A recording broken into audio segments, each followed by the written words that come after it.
Good morning. Welcome back to another episode of Let's Cut a Yo-Yo. We're back. Dual yo-yo episode. We've got the Caribou Lodge Yo-Yo Works shortcut, Caribou Lodge Yo-Yo Works Klondike, and the Yo-Yo Friends shortcut. Fight! What's that video game that does that? It's like the intro is ding, ding, ding, fight! I don't know if it's Street Fighter or something. It's something old from my childhood that is ingrained in my mind. Okay, first off, I wanna enter this with yo-yos and shapes. Just a little talking point here. Look, there is so many organic yo-yos that look the same and have very similar specs, right? This is kind of in that category, but I want to talk about shaping.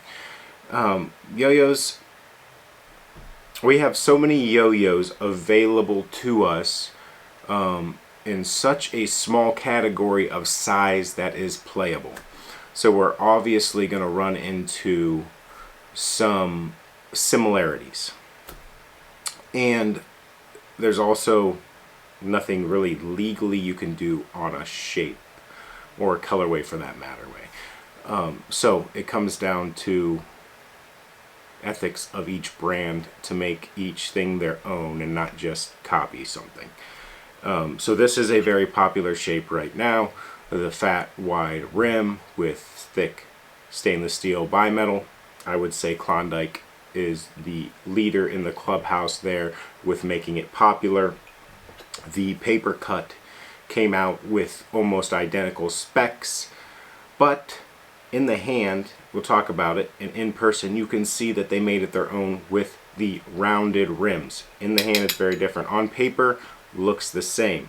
So they did something to make it their own. Props on that part. Also, they have a little extra leeway with the shortcut. I suppose it's that same shape. It's a bimetal version of the shortcut. But I just want to say, when we're in such a niche, everything is in under the microscope. A lot of things in other industries are getting copied like that as well. Whether it was copied or not, I don't dive into that, but you're going to have similarities across the board in our industry, in our hobby. Just hopefully everybody finds a way to make it their own.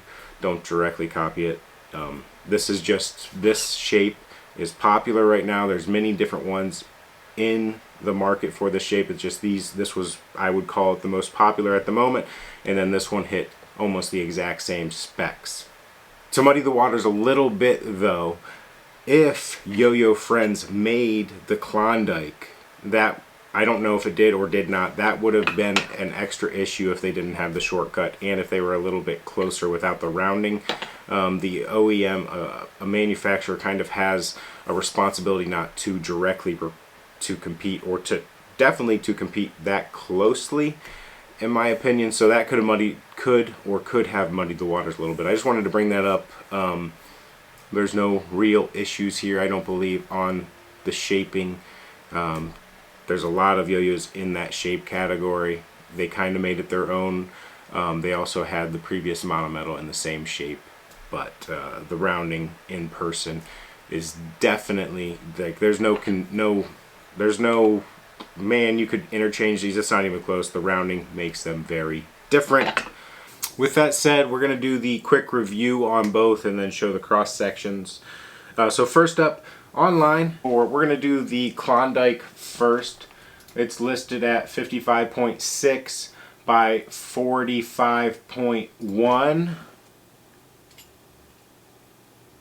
I'm getting it a little bit bigger. I'm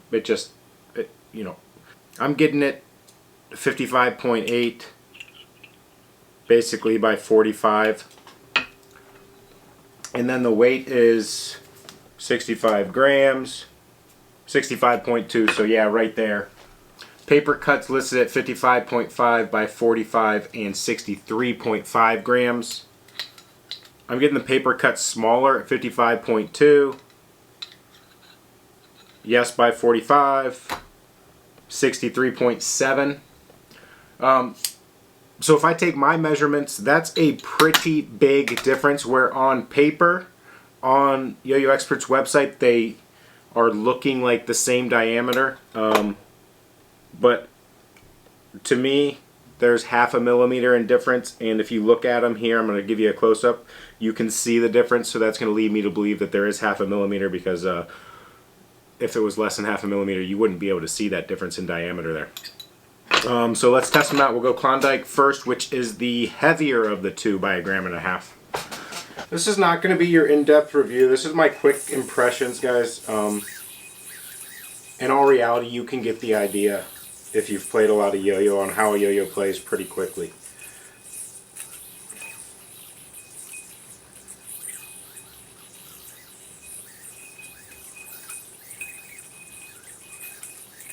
Honestly, for the heavier version, this is I think it was 65 and some change. It's very agile on the Klondike. I like the, if you guys know, you follow my channel, you know I like agile yo-yos. This is an agile, hoppy yo-yo, very stable. Even being more angular, it hits the hand nice. It's comfortable with the angles. Does not hit with discomfort. Does not feel uncomfortable in the hand. This overall very stable, enjoyable for me on a personal level, because I like the agility of it, but it does have solid momentum, and I'm curious to see how big those stainless steel rims are, because it does maintain that agility. We're a big factor if you get large SS rims and increase that MOI. Your agility goes down and you have a lot of momentum, but it's harder to change direction. Okay, so agile, stable, not the most agile, but not the most powerful. Well, powerful is not the right word. It is powerful. It has long spin, plenty of spin, but it doesn't take a lot of power to get it moving into a different direction. But it's not the easiest to change direction. It's right in the middle ground. While it's agile enough, and it doesn't take too much effort to swap direction. So now we're going to try the Papercut. So after measuring it, this is actually a little bit smaller, and it is the lighter version of these two. So not the lighter version, it is the lighter yo-yo of the two. You definitely feel it lighter when you toss it.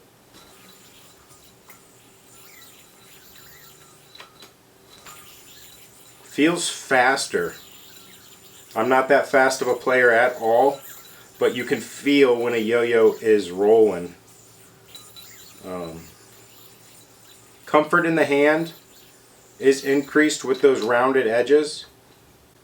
The outer rim is still where you kind of get it on both. The way it catches my thumb outside is where you can kind of get some discomfort, but it doesn't bother you at all. I like the rounded catch zone on this a little bit more for comfort. Papercut's not quite as stable, but it is, I would say, faster. It likes to rotate at a higher speed, but it does rotate off plane quicker. With the maybe the lower weight, we'll see what happens when we go cut it open. But that's, yeah, first impressions. I like the way both of these play. Neither of them is overpowering in the weight category. With I would say, when I personal feeling, neither of them has too much rim weight that it makes it too hard to play, too hard to move for a average thrower. I like the agility of both and the speed of both. I like the lighter weight feel on the string. I think of the Papercut, if you're going to compare them back and forth. I like the stability a little better on the Klondike before we cut them in half and take a look at the distribution. In the hand, I'm going to give the rounded edge advantage right here to the Papercut. Let's go cut them in half and see if I can give you a little bit of a reason on why they play a little bit different outside of just that weight and size difference, now that we know that this one's 1/2 millimeter smaller in diameter.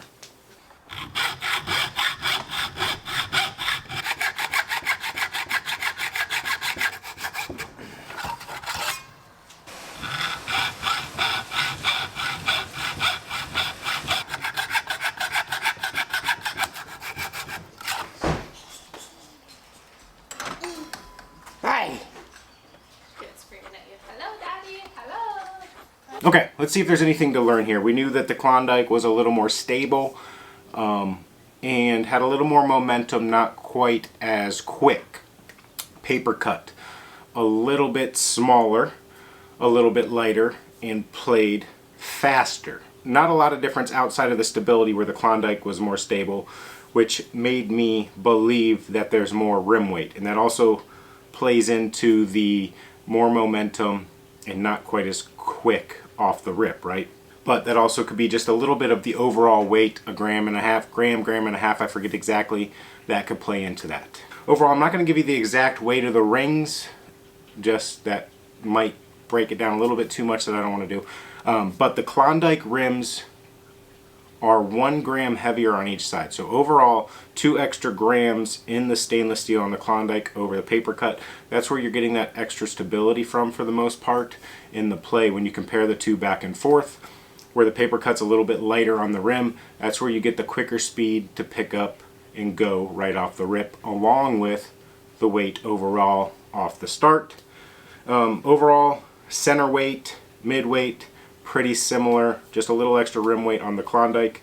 You can see that the aesthetics on the Klondike, right around the nipple, there's not a lot of weight there on that hub. It's just aesthetically pleasing and it fits their branding. Where the axle is, there's a little extra meat there. It doesn't necessarily need to be there, just for looks. Part of yo-yo design is for looks too. It's not always just make it the thinnest wall or whatever. You gotta include how a yo-yo is going to look as well in your design. Hopefully that breakdown helped you learn something today. Thanks again to the G2 Discord for donating these units to science. Hopefully you were able to see what you wanted to see, the differences between the two. If you are looking for a recommendation, I don't think that they play so similar that you would only need one. They're different yo-yos. They play different on the string. They feel different in the hand.